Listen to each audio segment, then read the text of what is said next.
Na entrada do viveiro devem ser construídas instalações como tanque de imersão para desinfestação de pneus e arco rodolúvio para desinfestação das demais partes dos veículos.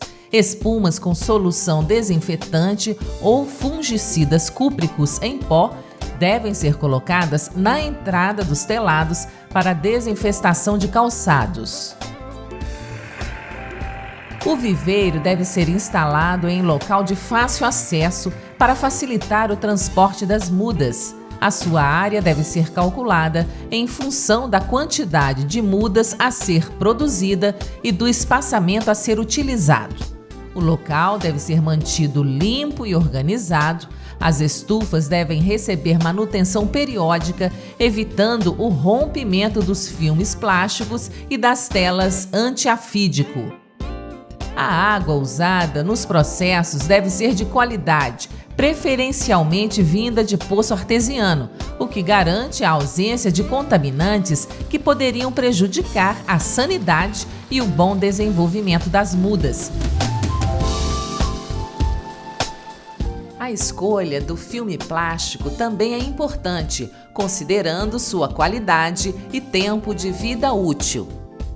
A produção de mudas em ambiente protegido permite a obtenção de plantas sadias, não requer preparo do solo, remoção e embalagem, uma vez que são produzidas já em recipientes.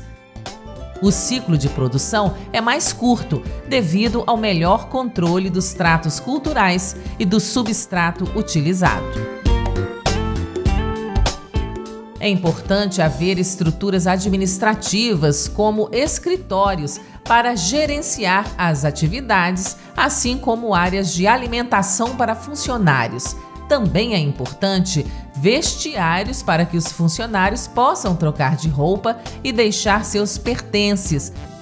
Espaços dedicados ao estoque de fertilizantes, depósito para defensivos agrícolas, almoxarifados, banheiros individuais e outras estruturas que tragam o bem-estar dos funcionários. Para o plantio de sementes para a produção do porta-enxerto, o funcionário trabalha sentado, visando o ganho ergonômico na atividade. Os sacos cheios são acomodados em caixas plásticas previamente desinfestadas. O substrato pode ser adquirido de empresas especializadas ou misturado no próprio viveiro. O substrato deve ser de boa qualidade, de modo a facilitar o manejo das plantas e apresentar custo que seja economicamente viável para o viveirista. Deve ser leve para facilitar o transporte e manuseio, apresentar boa porosidade, drenagem e capacidade de retenção de água. É importante lembrar que a Instrução Normativa número 48, de 24/9/2013, do Ministério da Agricultura, Pecuária e Abastecimento, estabeleceu que não será permitida a produção de mudas de citros com a utilização de substrato que contenha solo depois de 4 anos da publicação das normas. O transporte das caixas contendo sacos com substrato é feito com o auxílio de carreta puxada por trator, garantindo ergonomia para o trabalhador e eficácia nos processos. As bancadas onde os sacos são colocados podem ser feitas de concreto, o que garante a longevidade da estrutura e facilita o processo de asepsia. Vale ressaltar que bancadas mais altas auxiliam a ergonomia. A estrutura, se possível, deve conter calçamento para evitar que colaboradores entrem em contato com o solo e possam levar qualquer agente contaminante até as mudas. As estufas devem possuir anticâmara na entrada, contendo pé dilúvio interno e com dispositivo para lavagem das mãos com sabão ou detergente. A norma nos diz que as plantas matrizes fornecedoras de sementes para a produção de porta-enxertos podem ser cultivadas a céu aberto e plantadas em blocos isolados um dos outros por quebra-ventos, visando reduzir a polinização cruzada. O espaçamento a ser usado depende da espécie de porta-enxerto, tendo em vista que as plantas das espécies usadas com essa finalidade diferem consideravelmente entre si com relação ao vigor. No sistema de produção de mudas certificadas, a extração das sementes pode ser manual ou mecânica. Após a secagem, as sementes devem receber um tratamento químico com fungicida. A semeadura é feita colocando-se de 1 a 3 sementes por tubete na profundidade de 1 a 2 centímetros. Após a germinação, é feito o raleio, ficando apenas uma plântula por tubete. Após a morte da raiz pivotante, ocorre emissão de raízes secundárias. Durante a germinação e o desenvolvimento inicial dos porta-enxertos, a irrigação deve ser realizada periodicamente. As plântulas passam por um processo de aclimatação e nessa e em todas as outras etapas, armadilhas de insetos são utilizadas para o monitoramento dentro das estufas. Para as mudas produzidas em tubetes, o transplante é feito quando os porta-enxertos estão com 10 a 15 centímetros de altura. As sacolas plásticas apresentam um custo menor, não ocupam espaço quando vazias e são descartadas após o plantio das mudas. Por isso, seu uso predomina, principalmente em viveiros comerciais. As borbulhas são retiradas de ramos denominados porta-borbulhas, que são ramos angulares ou cilíndricos, dependendo do seu grau de maturação, com comprimento entre 30 a 40 centímetros, cujas folhas são removidas com tesoura. As borbulheiras têm como finalidade multiplicar a quantidade de borbulhas provenientes das plantas matrizes para posterior distribuição aos viveiristas, que por sua vez vão usá-las para a produção de mudas de citros usadas comercialmente. Antes da realização da enxertia, deve-se fazer a toalete do porta-enxerto, que consiste na remoção de folhas, espinhos e brotações presentes até aproximadamente a altura de 30 centímetros a partir do colo da muda para facilitar a realização da enxertia. Essa operação deve ser realizada no dia da enxertia, que é feita entre 10 e 20 centímetros de altura, medidos a partir do colo do porta-enxerto. Em casos especiais, a enxertia deverá ser feita entre 20 e 40 centímetros. Todo o processo de enxertia é feito com marcação que obedece um sistema de cores determinado pelo viveirista. A remoção das brotações ocorre entre 15 e 20 dias após a enxertia. A fita plástica é retirada. Em torno de uma semana após a remoção da fita, deve-se verificar em quais plantas a enxertia foi mal sucedida. Isso é indicado pela cor amarela ou escura da borbulha.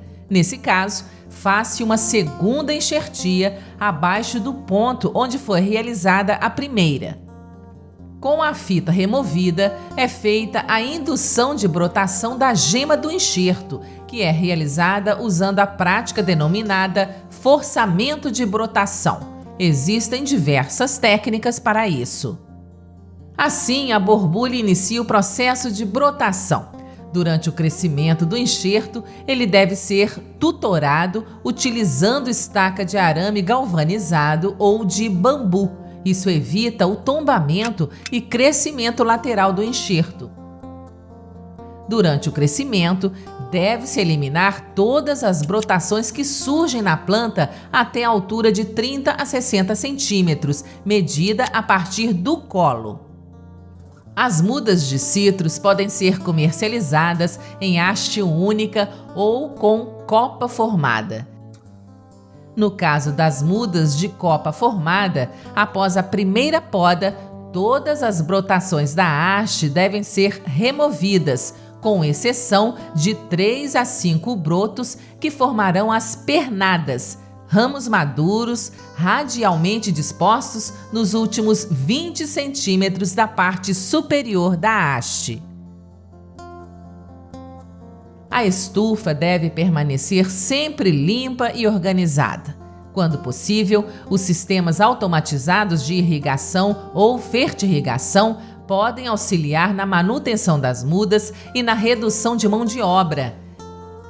As irrigações manuais, por exemplo, devem ser feitas na base das plantas, evitando o molhamento da parte aérea.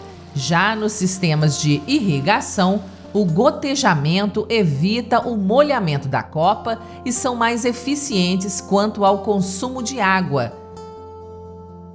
No viveiro, como a presença de colaboradores é constante, a eliminação de plantas invasoras pode ser feita manualmente por arranquio. O monitoramento das pragas, por sua vez, é realizado com a utilização de armadilhas.